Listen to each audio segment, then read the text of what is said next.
है जिनके सपनों में जान होती है, पंखों से कुछ नहीं होता, हौसलों से उड़ान होती है। नमस्कार, मैं ब्रज किशोर, फाउंडर ऑफ अग्रसरना ग्रुप। दोस्तों, आपने रेजोल्यूशन तो सुना ही होगा लोगों से कई बार, लेकिन कोई नहीं बताता कि यह रेजोल्यूशन लिया कैसे जाता है। जोश में आकर कई बार लोग लिख लेते हैं पर पूरा नहीं कर पाते हैं, क्योंकि उन्हें पता ही नहीं है गोल को अचीव करने के लिए क्या क्या स्टेप लें। अगर आपका भी गोल बीच रास्ते में गुम हो जाता है तो यह वीडियो आपके लिए है। और साथ ही एक बोनस टिप भी है, जिसे आपने इम्प्लीमेंट कर लिया तो गोल अचीव करने से आपको कोई नहीं रोक सकता। गोल जो है एक ऐसी चीज है जो कि स्मार्ट होनी चाहिए, स्पेसिफिक, मेजरेबल, अचीवेबल, रियलिस्टिक और टाइम बाउंड। गोल का जो है सिंपल सा फॉर्मूला है, मैं एक एग्जांपल के साथ लेना चाहूंगा। ज्यादातर लोग अपने हिंदुस्तान में फ्रीलांसर्स हैं, या फिर छोटे बिजनेसेस कर रहे हैं, या फिर किसी सेल्स इंडस्ट्री में हैं, चाहे वो इंश्योरेंस हो, चाहे एमएलएम हो, किसी भी तरह की सेल्स हो। सेल्स में सबसे ज्यादा इंपॉर्टेंट होता है आउटकम। आउटकम यानी कि आपका गोल, कि आप महीने में कितनी सेल करेंगे, 3 महीने में, क्वार्टर में कितनी सेल करेंगे, 6 महीने में कितनी सेल करेंगे, साल भर में कितनी सेल करेंगे। तो वो आपका टाइमलाइन के साथ गोल क्लियर होना चाहिए। ठीक है, तो गोल हो गया पहला स्टेप। 11 स्टेप का मैं पूरा फ्रेमवर्क देने वाला हूं, जिसमें आपको जो है क्लियरिटी के साथ पूरा एक फ्रेमवर्क मिलेगा, जिसके बाद आप कभी भी कोई भी कंफ्यूजन नहीं रखेंगे अपने दिमाग में। सिर्फ और सिर्फ वर्किंग पे फोकस करेंगे, अपने एक्शंस पे फोकस करेंगे। तो गोल के बारे में जैसे कि मैंने बताया, ये फर्स्ट पॉइंट है। इसके बाद दूसरा पॉइंट आता है कि जब भी आप गोल लें, गोल को अचीव करने के लिए आपके पास कारण होना चाहिए। अच्छा कारण भी होना चाहिए, बुरा कारण भी होना चाहिए। बुरा मतलब ऐसा कारण जो आपके ऊपर दबाव बनाए, और ऐसा कारण जो आपके ऊपर प्रभाव बनाए। जैसे अगर लेट सपोज आप महीने की 5 लाख की सेल करते हैं, तो 5 लाख की सेल करने पे आपको कितना इंसेंटिव आता है, ये आपके पास होना चाहिए रीजन में, राइट? क्लियरिटी होनी चाहिए। लेकिन साथ में ये भी होना चाहिए कि अगर हम इस बिजनेस को अचीव नहीं कर पाए तो हमारे को नुकसान क्या होने वाला है। क्लियर है? जब ये रीजन हमारे पास स्ट्रांग होगा तो हम अपने गोल को अचीव कर पाएंगे। तीसरा पॉइंट है स्ट्रेटजी, कि अब हमने गोल बना लिया, रीजन लिख लिया कि भाई क्यों करना चाहिए, कैसे करेंगे। कैसे करेंगे मतलब इसमें जो है स्ट्रेटजी आपको फाइंड आउट करनी है कि 5 लाख का बिजनेस करने के लिए करेंगे क्या क्या। जैसे कितने रुपए की मार्केटिंग करेंगे, कितने लोगों से मीटिंग करेंगे, कितने लोगों का फॉलोअप लेंगे, कितने लोगों से जो है अपने प्रोडक्ट की प्रेजेंटेशन देंगे। इस तरह की जितनी भी एक्टिविटीज होती हैं, ये सारी की सारी स्ट्रेटजी में आती है। और साथ ही साथ इसके बाद जो अगला स्टेप है वो है, आपको ये तीनों चीजें बनाने के बाद कुछ ना कुछ प्रॉब्लम आ रही होगी, कुछ ना कुछ डिफिकल्टीज आ रही होंगी। वो पोटेंशियल डिफिकल्टीज जो आपको लग रही हैं वो लिख लेना है। क्लियर है? आपको जो है 2-3 पॉइंट जो भी हो, आपको पोटेंशियल डिफिकल्टी लिख लेना है, और उस पोटेंशियल डिफिकल्टी को लिखने के बाद फिर लिखना है उसकी पॉसिबिलिटी। जिस तरह से हर सवाल का जवाब होता है, उसी तरह से हर डिफिकल्टी की पॉसिबिलिटी होती है। तो आपको डिफिकल्टी 4th पॉइंट में लिखना है, 5th पॉइंट में लिखना है पॉसिबिलिटी, राइट? ये आपके 5 स्टेप हो गए। अगर आप लीडर हैं तो आपको इन 5 स्टेप में आपको टीम को क्लियरिटी के साथ ये थोड़ा सा हेल्प करके इस पॉइंटर्स को लगवाना है, बैठ के लगवाना है, क्योंकि ये एक बार में समझ में नहीं आता है। ये इंटरनल है, इंटेलेक्चुअल है। इसमें स्किल सेट, माइंड सेट और एक्शन, ये तीनों चीजें क्लियर होती हैं। अब इसके बाद बात करते हैं कि ये हो गया महीने में या हफ्ते में एक बार करने वाली चीज। क्लियर है? अब इसके बाद कौन सा स्टेप होगा?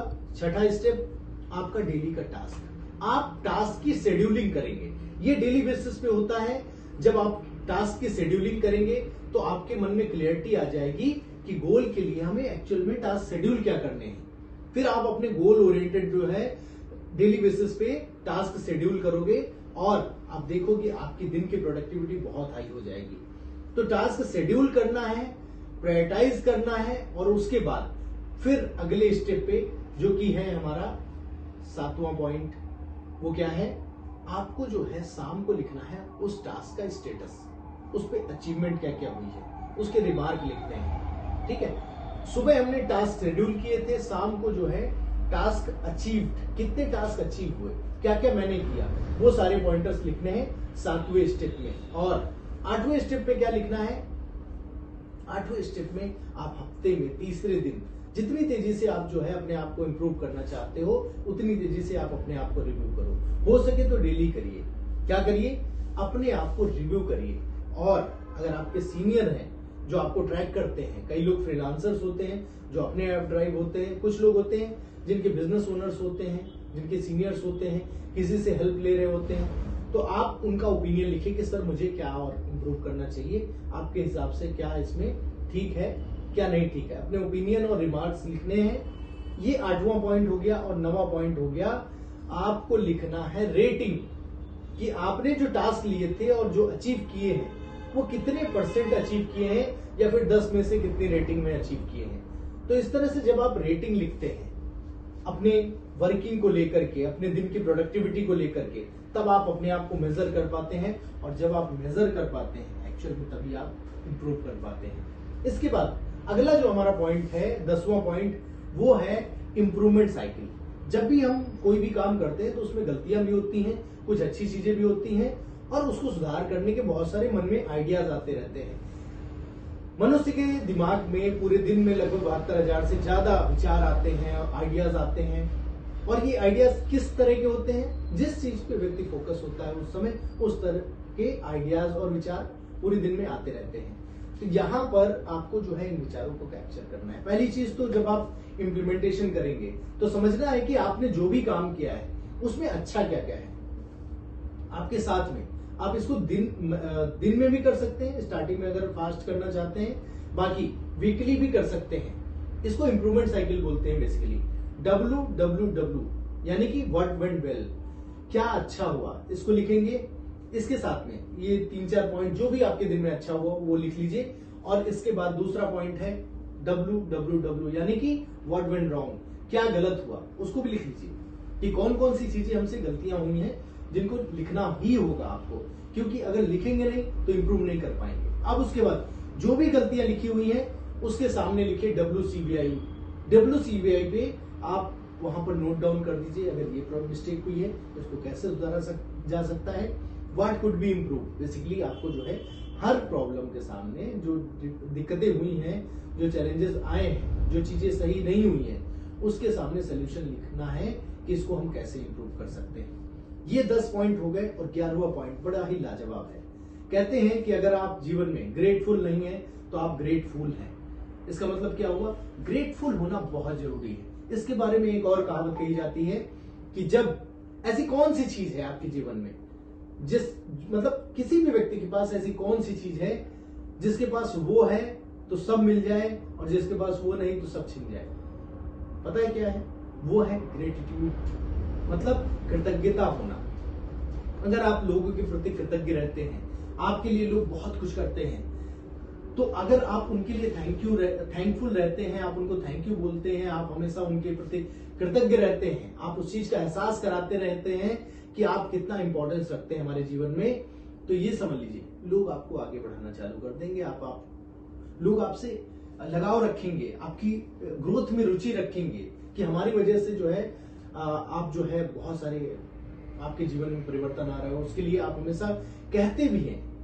तो आप देखेंगे आपके जीवन में बहुत सारे इनिशिएटिव लोगों की तरफ से आना चालू हो जाएंगे, और लोग आपके बारे में अच्छा विचार रखेंगे, और अलग से आपको जो है एक ट्रीटमेंट देंगे, आपको अलग से जो है स्पेशल फीलिंग कराएंगे। तो बेसिकली जो है इसको ऐसे समझते हैं कि कोई भी इवेंट होता है जो अच्छा होता है आपके पास पूरे दिन में, उस इवेंट के पीछे कौन सा पर्सन जिम्मेदार था, उस पर्सन का नाम लिख लीजिए, उस इवेंट का नाम लिख लीजिए, और उस पर्सन को धन्यवाद बोलिए, थैंक यू बोलिए। इस तरह से ये 11 स्टेप हमारे पूरे हुए। ग्रेटिट्यूड जर्नल के साथ में हमने खत्म किया और स्टार्ट किया था गोल के साथ में। तो ये 11 स्टेप इतने पावरफुल हैं, जिसको इम्प्लीमेंट कर लिया तो अल्टीमेटली आपका जो है गेम चेंज होने वाला है। इससे बेहतर कोई भी फ्रेमवर्क अभी तक नहीं मिला है मुझे। ये फ्रेमवर्क अगर आप लगाते हैं तो मैं गारंटी के साथ बता सकता हूं कि आपकी लगभग 3 महीने में 10 गुना तक ग्रोथ हो सकती है। ठीक है, इससे बेहतर फ्रेमवर्क आपको जो है इतनी जल्दी नहीं मिलेगा। हाँ, हो सकता है थोड़ा सा कठिनाई हो इसको लगाने में। तो इसके साथ ही जो है इस वीडियो को इम्प्लीमेंट कैसी लगी कमेंट करके जरूर बताइएगा और शेयर करिएगा अपने उन दोस्तों को जो अपनी लाइफ में आगे बढ़ना चाहते हैं लेकिन सही दिशा न होने के कारण आगे नहीं बढ़ पाते हैं। लाइक के बारे में नहीं बोलूंगा क्योंकि लाइक का बटन आपने ऑलरेडी दबा दिया होगा। चैनल पर हम अपने हर हफ्ते नई वीडियोस अपलोड करते हैं जो कि आपके बिजनेस से रिलेटेड प्रॉब्लम को सॉल्व करती हैं। सब्सक्राइब तो आपने कर ही दिया होगा ना, साथ में बेल आइकन भी दबा दीजिएगा। मिलते हैं अगली वीडियो में और सीखते रहते हैं क्योंकि सीखना बंद तो जीतना बंद। Thank you so much.